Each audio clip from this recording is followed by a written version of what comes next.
Sky Squad, we got to talk about what's going on down to the bar one and with Peter Thomas. Let's get into the tea. All right.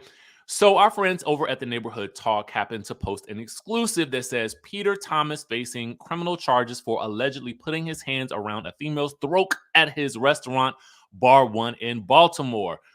All right, so the victim, Chanel Williams, claims that she was in the restaurant with her friends and noticed that Peter was allegedly drunk and made a comment about it. So Peter apparently overheard the comment because they were in the same section and got in his feelings about it. Now, Chanel, the woman in question, claims that Peter started grabbing her throat excessively or aggressively, I should say, to the point that she had to ask his staff to get him off her. Now, she apparently was distraught and embarrassed and taken aback by his alleged actions. And then, after doing some research, they found that the victim is the niece of Tammy Rivera. Now, they reached out to Tammy for a comment, but haven't heard back yet, and they'll keep us updated on the story. Now, for those of you guys who don't know who Tammy Rivera is, Tammy Rivera is I don't know if they're still together. You guys will have to let me know in the chatterization. Are Tammy and Waka still together? Last I remember, they were not together, but Tammy and Waka were together. And if you don't remember them, they were from Love and Hip Hop Atlanta. So that's the tea that we, first heard about. So I was like, "Oh, well, let's see what else is going on with this story." So as you continue to dig, you'll find out that on Tuesday, which was yesterday, Chanel Williams testified that she decided to go to Bar One in Baltimore with two friends after dinner the night of March 20th of 2022. So this happened last year, right? And she said that it had been a while since she visited. So she stated that they were all there having a good old time, all right? Now, she says that everything was fine. Then a woman invited the group to a booth in the VIP area. And that's when Peter, who is a co-owner of the restaurant, came over and gave her a hug. Now, he allegedly pushed her back into the lounge chair with his body weight. This is what she testified.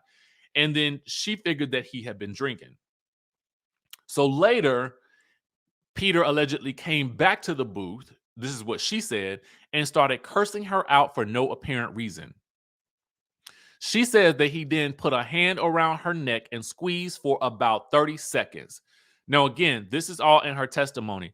I will put in the description of this video the article where you can actually go and read more on this as well, right? So, with that being said, it goes further. Now, she then testified that she left the restaurant and drove home. She said that she dialed 911 that night and filed the charges the following afternoon with a court commissioner. Now, her friend named Sierra told the jury, so it's two people involved, Chanel Williams and her friend is testifying as well, Sierra Dunlap. Now, Sierra, the friend, told the jury that she had been talking and dancing with Peter and joked that her friend Chanel was upset with him. Now, remember, Chanel was the one who was allegedly had her hand was choked. Okay, and apparently the friend Sierra was joking with Peter while she was dancing with him that her friend Chanel was upset with him because Peter had allegedly blocked Sierra's number. Now, I don't know how this whole thing is working out, but it sounds like there's a lot going on. So anyway, the friend says, I didn't know that was going to hit a trigger. And she noted that she had made up the fact that Williams was upset, right?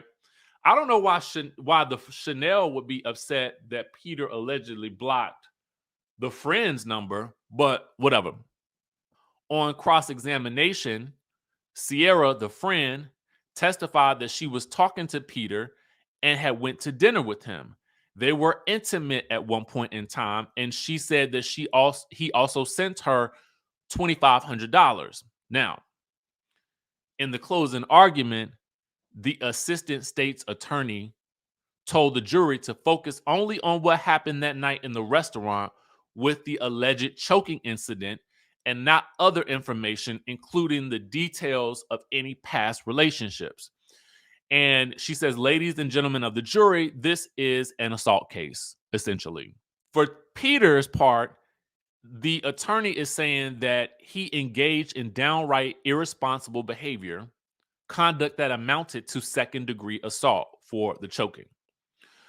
Now, Warren Brown, who is Peter's attorney, basically described Peter Thomas as a hardworking man who built a business in Baltimore, right? So then he asked the jury to look at the version of events that the state outlined in court with a critical lens. He said that it made no sense that Peter would attack customers. So at that point, Peter's attorney says, I can't profess to know what exactly happened. I wasn't there.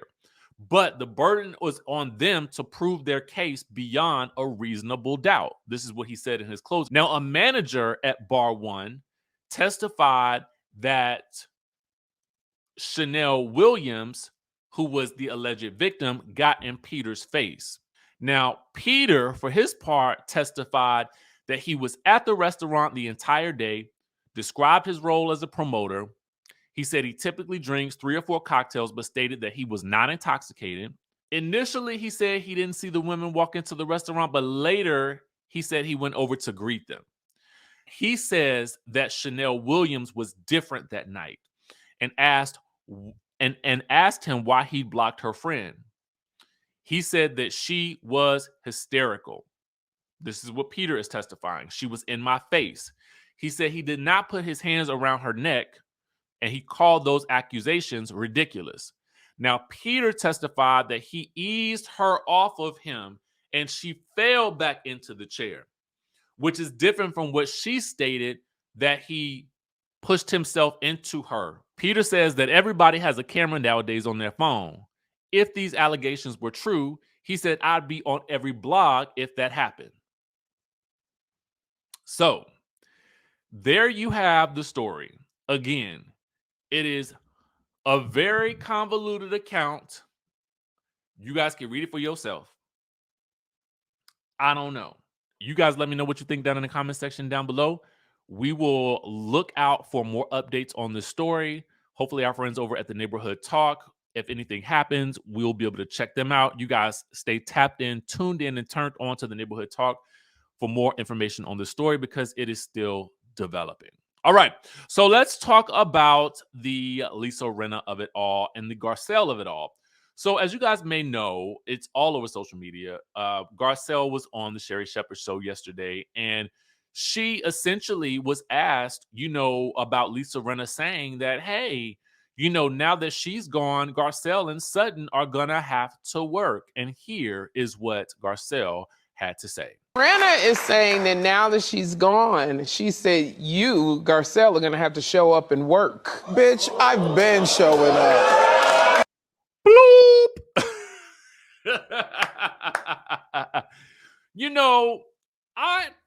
I like seeing Garcelle pop her ish. You know what I'm saying? It's very rare that we see it, but I like it. She also goes on to say that, she and Sutton, she's been showing up to work. That is one of the reasons why she and Sutton are considered the fan favorites. I was like, bloop.